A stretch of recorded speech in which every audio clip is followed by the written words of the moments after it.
हर समय सास और बहू का रिश्ता खराब नहीं होता। किसी किसी समय ऐसा भी होता है कि एक अच्छी सास बेटी से ज्यादा अपनी बहू का ख्याल रखती हो।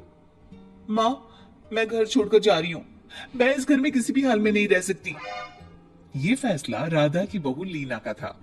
कारण उसका और उसके पति के बीच बिल्कुल ना बनना। अरे क्या हो गया बेटा? और ये गाल तेरे कैसे लाल है? फिर से उसने तुझे मारा क्या? वो अब नई बात नहीं है माँ, लेकिन आज तो उन्होंने साफ साफ बोल दिया कि वो मेरे साथ नहीं रहना चाहते। अच्छा, क्यों भाई? क्यों नहीं रहना चाहता? जरा बुलाता उसे। तभी वहां प्रशांत आता है। हाँ, क्या है माँ? क्या बात हो रही है? क्या बोल रही हो? मैंने कहा ना एक बार कि मैं इसके साथ नहीं रह सकता, बस। अरे ना रे, किसने कहा? निकल जा घर से। प्रशांत माँ की बात सुनकर हैरान हो जाता है। है? कैसी बात कर रही है माँ? मैं कहाँ जाऊंगा? वैसे भी हम यहीं रहेंगे।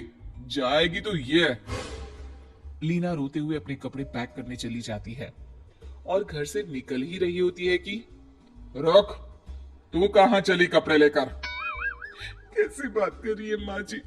वो साफ साफ तो बोल रहे हैं कि मेरे साथ नहीं रहना चाहते। तो क्या करूं मैं? हाँ, तो उसे ना रहना है तो ना रहे। जाए यहाँ से। तू भूल गई बहू, घर मेरे नाम का है, तेरे पति के नाम का नहीं। तो निकलेगा ये, तू नहीं। कैसी बात कर रही है माँ? मैं बेटा हूं तेरा। ये जाएगी घर से बाहर। ना ना बेटा, तूने मेरे लिए किया ही क्या है? अरे सारा दिन ये बहू है जो मेरा ख्याल रखती है। ये कमाती है और सारा खाना भी बनाती है। एक एक पैसा घर पर देती है। अरे मेरी कौन सी दवा है कौन सी नहीं, ये भी इसी को पता है। तुझे पता है क्या? तेरी दवा? तुझे क्या हो गया माँ? सही तो है तू? नहीं, माँ को बीपी और शुगर की प्रॉब्लम है। मैं आपको व्हाट्सएप कर देती हूँ। जो जो दवाई माँ लेती है बता देती हूँ। हाँ ठीक है। माँ की दवा रखने वाली, जा निकल घर से। सास को बेटे पर गुस्सा आ रहा था। अरे क्यों बोल रहा है बार बार चली जा चली जा? मैं इसे कहीं नहीं जाने दूंगी। यही तो मेरे लिए बुढ़ापे का सहारा है। बेटे को माँ पर गुस्सा आता है।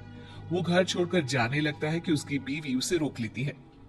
देखिए, मेरे कारण आप अपना घर ना छोड़े। मैं दूसरे कमरे में शिफ्ट हो जाती हूँ। सोचिएगा कि मैं इस घर में हूं ही नहीं। वैसे भी माँ का ख्याल रखने के लिए आपको किसी ना किसी को तो रखना पड़ेगा ना। लड़का मान जाता है और बीवी के साथ रहने को हामी भर देता है। अब क्या, जब वो सुबह सोकर उठता, उसकी बीवी उसके लिए चाय बनाकर रख देती, ऑफिस के लिए टिफिन और कपड़े साफ कर कर अलमारी में रखना। अरे क्यों काम करती है उसके? वो तो तुझसे बात भी नहीं करता। ना करे माँ जी, मैं ये मानती हूँ कि जो मेरा कर्तव्य है वो मुझे पूरा करना है, फिर चाहे जो हो जाए। माँ जी, आप उन्हें कभी मत बताना कि ये काम मैं करती हूँ। बहू अपने कर्तव्य अच्छे से पूरे करती और सास पति का ख्याल भी रखती। वो घर का काम और साथ ही दफ्तर का काम भी पूरा करती। लेकिन फिर एक दिन, तू पति के सामने आती क्यों नहीं? उसे तो तेरी परवाह है नहीं। उसका सारा काम पूरा हो जाता है और आराम से खाता पीता रहता है। फिर तू क्यों परेशान होती रहती है? बहू कुछ नहीं कहती, वहां से चली जाती है। माँ, तू ना ये रोज मेरे लिए चाय और खाना मत बनाया कर। वैसे भी तू थक जाती होगी। अब मैं दूसरी शादी कर रहा हूँ। अब तुझे ज्यादा परेशान होने की जरूरत नहीं है। माँ को बेटी की बात बिल्कुल अच्छी नहीं लगती। वो उसे शादी के लिए मना कर देती है। अरे तेरी बीवी जिंदा है, ना ही तेरा तलाक हुआ है। वो तेरे साथ रहती है, फिर तुझे क्या जरूरत है दूसरी शादी करने की? माँ, वो मुझे पसंद नहीं है। मैं उसके साथ नहीं रह सकता। उसे ना मेरी फिक्र है ना आपकी। मुझे उसके साथ नहीं रहना। बहू के कहने के कारण माँ बेटे से कुछ नहीं कह पाती। वो शांत ही रहती है, लेकिन फिर भी वो बेटे और बहू के बीच के झगड़े को समझने की कोशिश करती है। अच्छा बेटा, ठीक है, ना रहे उसके साथ। लेकिन ये तो बता कि बहू में कमी क्या है जो तू उसे छोड़ रहा है? देख माँ, इतने दिन से वो मेरे साथ नहीं है, लेकिन मुझे उसकी कोई कमी फील नहीं हो रही। दूसरी बात, मुझे उसकी शक्ल देखना भी पसंद नहीं है। देखा है कैसे रहती है वो। अब सास को माजरा समझ में आ जाता है कि जरूर बेटे को दूसरी लड़कियां पसंद आ रही होंगी, तभी वो ऐसा कर रहा है। बेटे के जाने के बाद वो बहू को बुलाती है। बहू जो काम करके अभी किचन से निकली होती है, उसके सारे बाल बिखरे होते हैं, पास से मसाले की बू आ रही होती है और उसकी शक्ल से चमक भी चली गई होती है, कपड़े भी अस्त व्यस्त। बेटा तू खुद का ख्याल क्यों नहीं रखती है? माँ जी, वक्त ही नहीं मिलता, फिर आजकल तो ऑफिस घर से ही चल रहा है, तो क्या ख्याल रखना। ऐसा नहीं है बेटा, ऑफिस घर से चल रहा है तो खुद का ख्याल ना रखा जाए।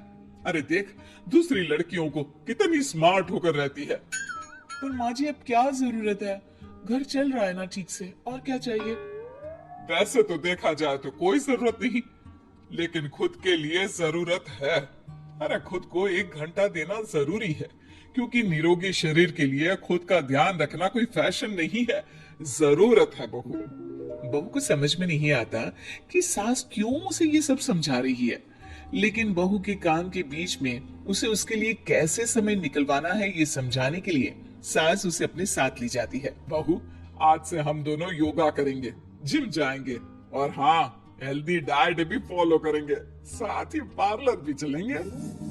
सास बहू दोनों मिलकर खुद को वक्त देना शुरू कर देती है, और फिर कुछ ही महीनों में। क्या बात है बहू, तू तो पहचान में ही नहीं आ रही है, कैसे? सब आपकी मेहरबानी है माँ जी, सच्ची। मैंने खुद को बहुत इग्नोर कर दिया था, लेकिन अब लग रहा है कि मैं गलत थी माँ जी। सास और बहू बात कर ही रहे होते हैं कि सामने से पति आ जाता है। वो बीवी को देखता ही रह जाता है। हाँ, तो तू क्या कह रहा था कि तू दूसरी शादी करेगा? मैंने बहू से बात कर ली है। बहू, अब कल से तू जो इसे खाना बनाकर टिफिन देती थी ना, इसके सोकर उठने से पहले चाय रख देती थी, इसके कपड़ों से लेकर सारी चीजों का ख्याल रखती थी ना, वो छोड़ देना। कल से कोई और ला रहा है ये। बेटा समझ नहीं पाता कि उसकी बीवी इतनी प्यारी कैसे हो गई। अब बहू को क्या देख रहा है? तलाक के पेपर मैंने बनवा लिए हैं, और हाँ, ऊपर का पोर्शन भी खाली करवा लिया है। किराया देकर रहना शुरू कर देना अपनी नई बीवी के साथ। मैं तो अपनी बहू को नहीं छोड़ सकती। माँ, मैं भी नहीं छोड़ सकता अपना परिवार, मेरी बीवी और इस घर को। मुझे माफ कर दो आप लोग।